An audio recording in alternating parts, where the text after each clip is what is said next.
In this video, we'll create a tooltip Vue component using Floating UI and TailwindCSS. The first thing we're going to do is add a bit of structure. We'll have a div holding everything together, we'll have a button that will trigger the tooltip, and then another div to hold the tooltip content. Let's style the elements. The wrapper will be an inline block. For the button, we'll do BG rose 600 over BG rose 500, text white, font medium, P 2.5 for padding, rounded MD, and leading none. Now for the tooltip content, let's do BG gray 700, text SM, text white, PX3 for horizontal padding, PY 1.5 for vertical padding, rounded MD, and then cursor default. The next thing we're going to do is install Floating UI, which is the library we'll use to position the tooltip. So let's go to Get Started, scroll down, and we need to install the vanilla DOM positioning engine. So let's grab this, open our terminal, paste it in, and hit Enter. Now to allow Floating UI to position our tooltip, we need to turn this element into an absolute one. So let's go ahead and add absolute, top 0, left 0, and then Z50 to make sure it floats over everything else. And here it is.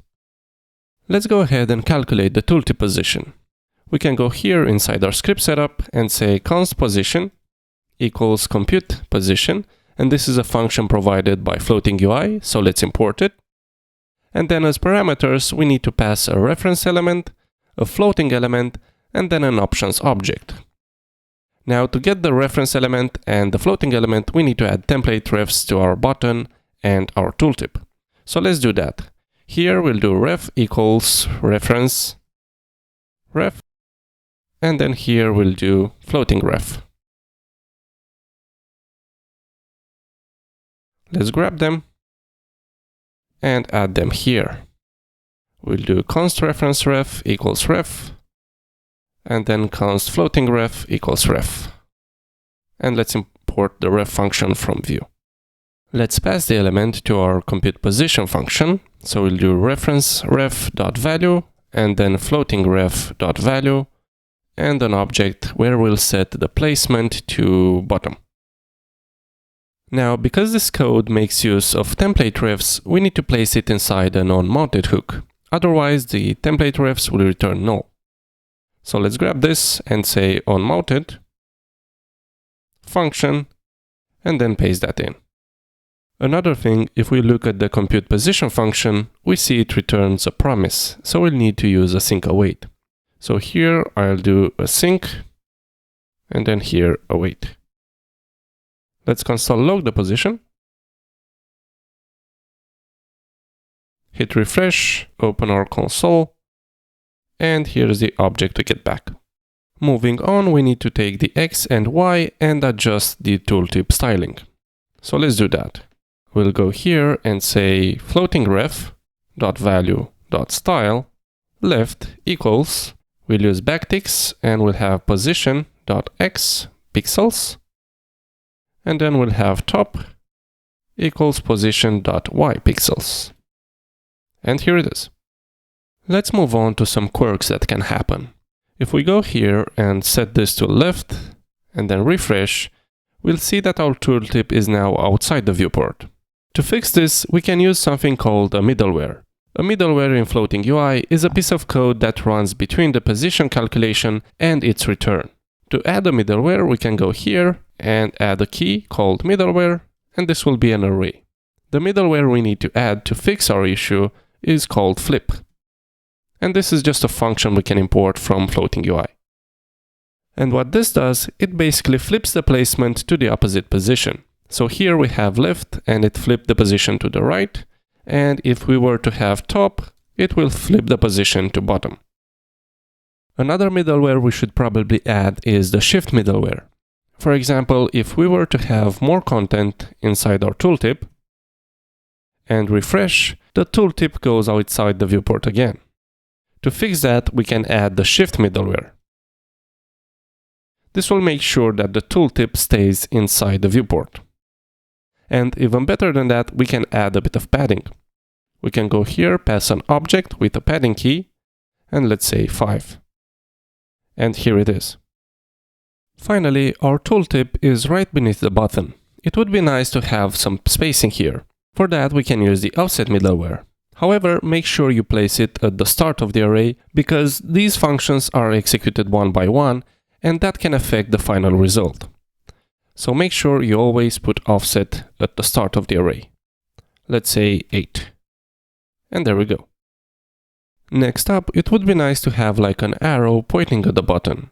To do that, we'll first need to add an HTML element representing the arrow. So let's go down here inside our tooltip, remove some of this content and say div, and we'll do class bg red 600, h, let's say 8 pixels, width 8 pixels, and then we'll just rotate it to 45 degrees.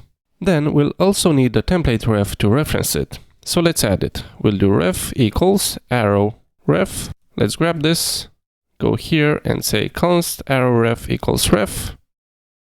And now to inform Floating UI we have an arrow we want to position, we need to add it using the arrow middleware. So we'll go here and say arrow, and let's import it from Floating UI. And this accepts an object with an element key that will be our arrow reference. Before we move forward, let's do a little bit of cleanup. I'll open the console and refresh. We see the logged object has a middleware data key that has an arrow key that holds the arrow position. Let's use destructuring to make things easier to deal with. Here we'll have an X, we'll have Y, we'll have middleware data, and placement. Let's go ahead and replace position X and position Y with just X and Y. And we'll even use object assign to style the element. So we'll do object assign floating ref dot value style, and then we'll pass an object with left and top. And of course, now we can remove these. Moving on, we need to style the arrow. To do that, we'll need the X and Y from the middleware data. So let's do const X, Y equals middleware data arrow. However, we already have X and Y defined, so let's add some aliases. We'll do arrow X and then arrow Y. Let's style the arrow element and we'll do object assign arrow ref dot value dot style. We'll pass an object that will have left, and if we have an arrow X, then we'll set it as the value in pixels. Otherwise, we'll set this as an empty string. We'll do the same for top, but now we'll have arrow Y. Then we'll set bottom to an empty string and right to an empty string. Finally, we need to add a negative value to the position opposed to the tooltip desired placement. So if the tooltip desired placement is top, we need a negative bottom. If the placement is right, we need a negative left, and so on. So let's go ahead and do something like const opposed side, and we'll have an object with all the possible variants. So left will be right, right will be left, bottom will be top, and then top will be bottom. And to get the opposed side, we can use the placement. However, placement here can also be something like top start or top end. And in this case, we only need the first part of the string. To do that, we can go here and take the string, split it using the dash, and then grab the first element in the array. Finally, we can go here and say opposed side, and this will be minus 4 pixels, where 4 pixels is exactly half of the arrow.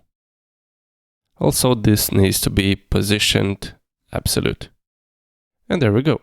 Let's change the background to gray, 700, and moving on, let's make it so that the tooltip appears only when the user hovers or focuses the button.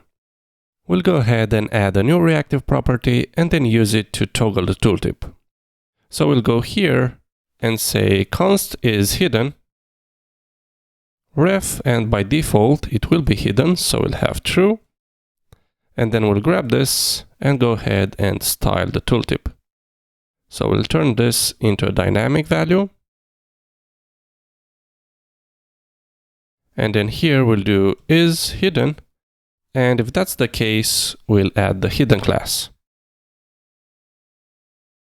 And our tooltip is now gone.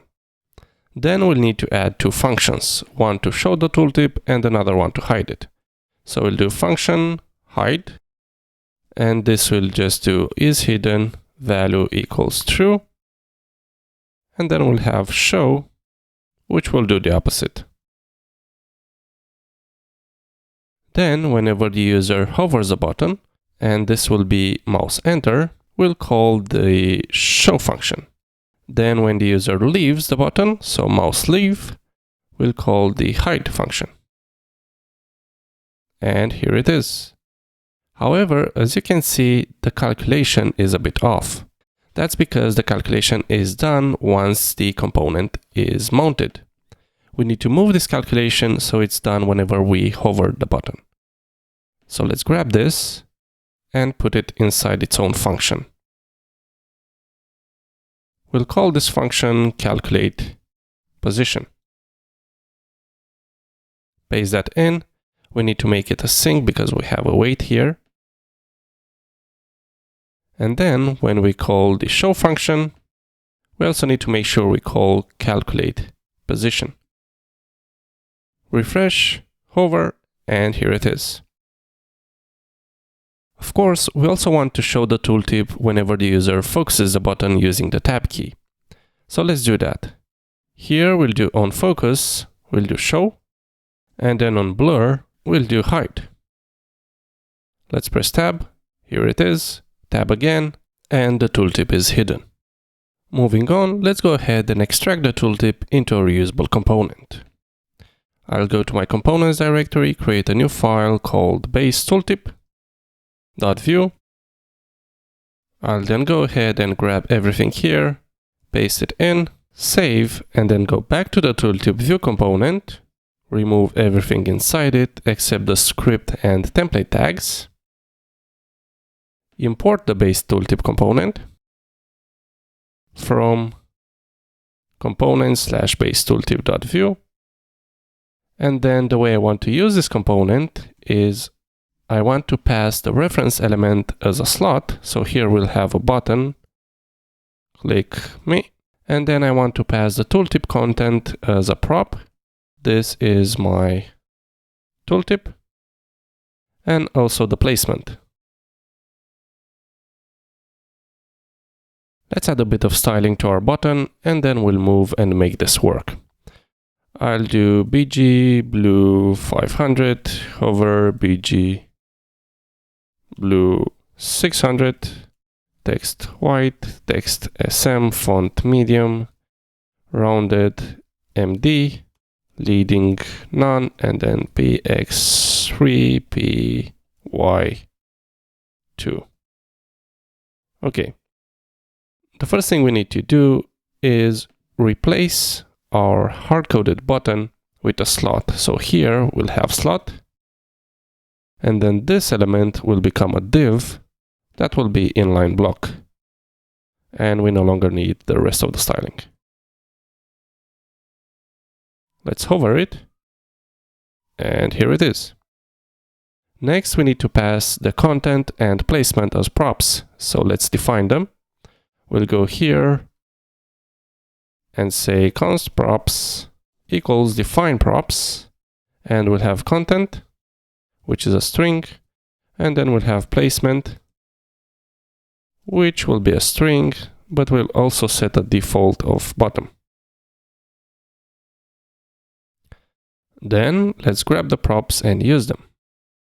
Here we'll have props.placement, and here we'll have props.content. Save, refresh, hover it, and here it is. Let's change the placement to right. Refresh again, and this is it.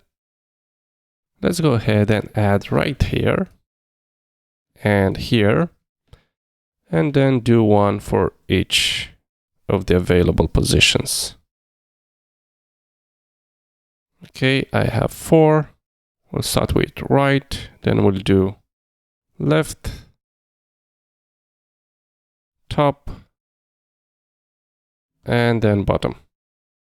Let's wrap them within a div. So we can do,